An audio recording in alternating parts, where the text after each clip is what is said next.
रही हैं और कहीं जगह रिजर्वेशन का भी इशू है और कहीं जगह पंचायत की डिलिमिनेशन का मसला भी है। तो लिहाजा जब ये सारा प्रोसेस कंप्लीट हो जाएगा तो उसके बाद पंचायत इलेक्शन हो जाएगा। और गवर्नमेंट में इतना करेंगे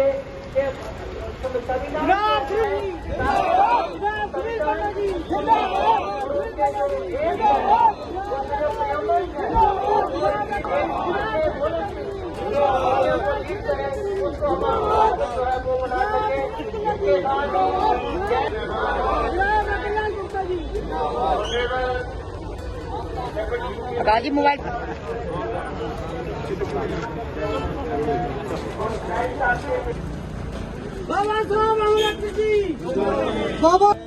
कानून होगा वो इस आइन से होके निकला हुआ है।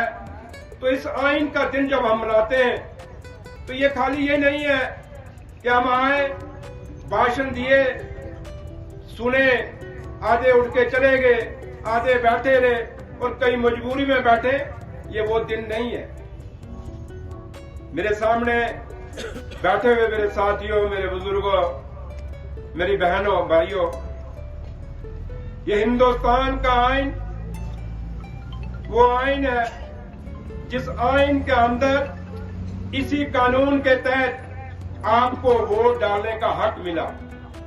ये वोट जिन पर यह आइन बना उस दिन जब बाबा साहब भीमराव अम्बेडकर अपने घर वापस गए, रमाबाई अम्बेडकर जी ने अपनी उनकी बीवी ने पूछा, बाबा साहब बड़े खुश हो आज?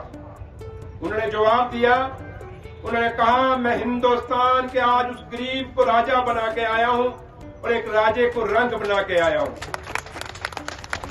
ये वो आइन है जिसके पास आपका वोट का राइट है।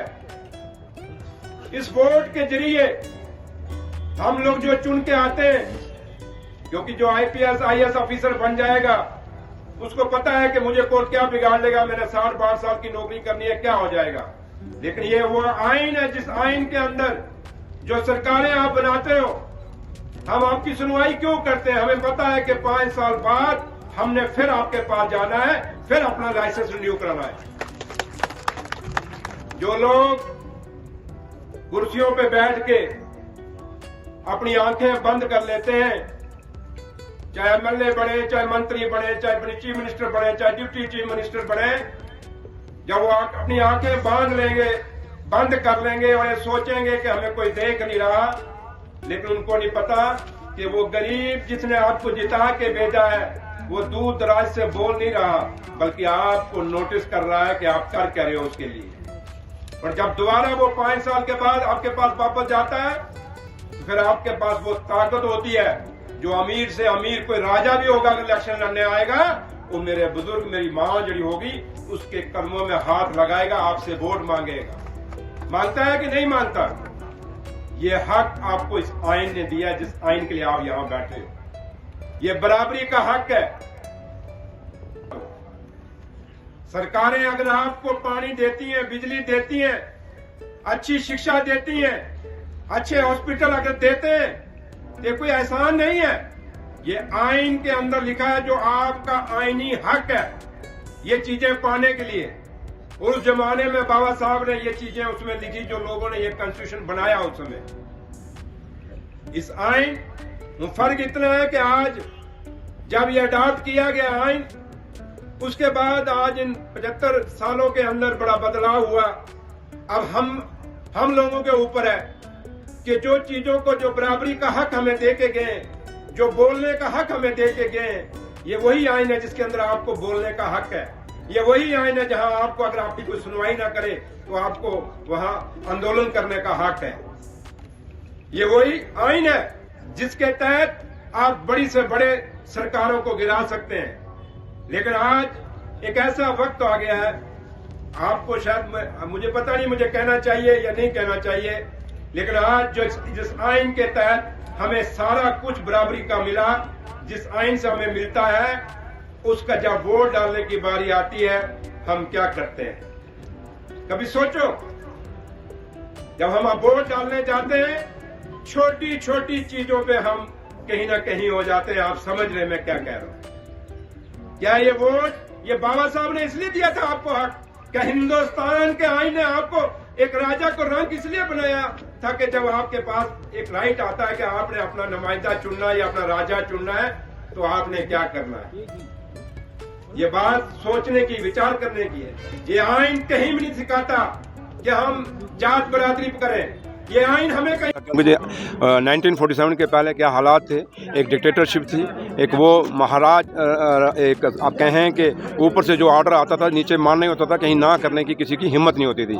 लेकिन बाबा साहब भीमराव अम्बेडकर साहब ने जब ये आइन बनाया, उसमें जो फंडामेंटल राइट दिए, जो बराबरी का है, इक्वालिटी का है, एजुकेशन के लिए, और जो उन्होंने एक राइट हमें दिया कि एक वोट का हक जो दिया, सबसे बड़ी बात वो है कि वोट का राइट वो है जहाँ पे आप एक राजा को रंक बना सकते हैं और रंक को राजा बना सकते हैं। और उसकी एग्जांपल मैं हूँ, मैं छोटे से परिवार के उठ के यहाँ पहुँचा हूँ। अगर बाबा साहब का ये आइन ना होता, ये कॉन्स्टिट्यूशन ना होता और बाबा साहब का बनाया हुआ ये संविधान ना होता, तो शायद आज मैं जम्मू कश्मीर का डिप्टी चीफ मिनिस्टर ना होता।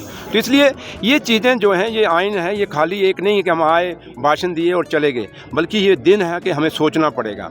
चाहे वो पॉलिटिकल लोग हैं, चाहे वो आम लोग हैं, जो भी इस देश के अंदर हैं, जो लोग हिंदुस्तान के आइन को मानते हैं और हिंदुस्तान की सभ्यता को मानते हैं, उनके लिए ये एक गाइडलाइन है। तो इसलिए आज का जो आइन है, इसके लिए हमें सबको लोगों से बातचीत करनी चाहिए, और ख़ासकर नई जो जनरेशन है, क्योंकि वो आइन को एक मजाक समझते हैं। मैं आज भी यहाँ देख रहा था, ज़्यादा मैक्सिमम जो थे मिडिल एज के लोग थे या बुजुर्ग थे, बट यूथ नहीं है। और आज यूथ को जगाने की ज़रूरत है, यूथ को ये आइन पढ़ने की ज़रूरत है। और हम ये भी चाहेंगे, क्योंकि कुछ आइडिया आए कि ये स्कूलों में पढ़ाया जाए, तो एक अच्छा आइडिया है। तो लिहाजा हमारी तो क्योंकि जो आज सरकार है, हमारी तो कोशिश यही रहेगी कि ये आइन इन टोटो इम्प्लीमेंट हो। ये आइन जो एक दिशा और निर्देश हमें दे रहा है, उसके मुताबिक हम लोगों की सेवा करें। आज का दिन यही है कि शपथ लेंगे कि आम लोगों के लिए हमने काम करना। Thank you. पे क्या कहेंगे? पंचायत इलेक्शन आने वाले हैं, पहले असेंबली इलेक्शन हुए। कहाँ, किसने कहा पंचायत इलेक्शन आने वाले हैं? बहुत सी पॉलिटिकल पार्टीज कह रही हैं कि कहने दीजिए। बाकी है कि जम्मू कश्मीर सरकार हमेशा चाहती है कि पंचायती राज जो है उसको इम्प्लीमेंट किया जाए, और लेकिन अभी तक आप कहें, क्योंकि अभी वो वोटर लिस्टें बन रही हैं, और कहीं जगह रिजर्वेशन का भी इशू है, और कहीं जगह पंचायत की डिलिमिनेशन का मसला भी है। तो लिहाजा जब ये सारा प्रोसेस कंप्लीट हो जाएगा, तो उसके बाद पंचायत इलेक्शन हो जाएगा।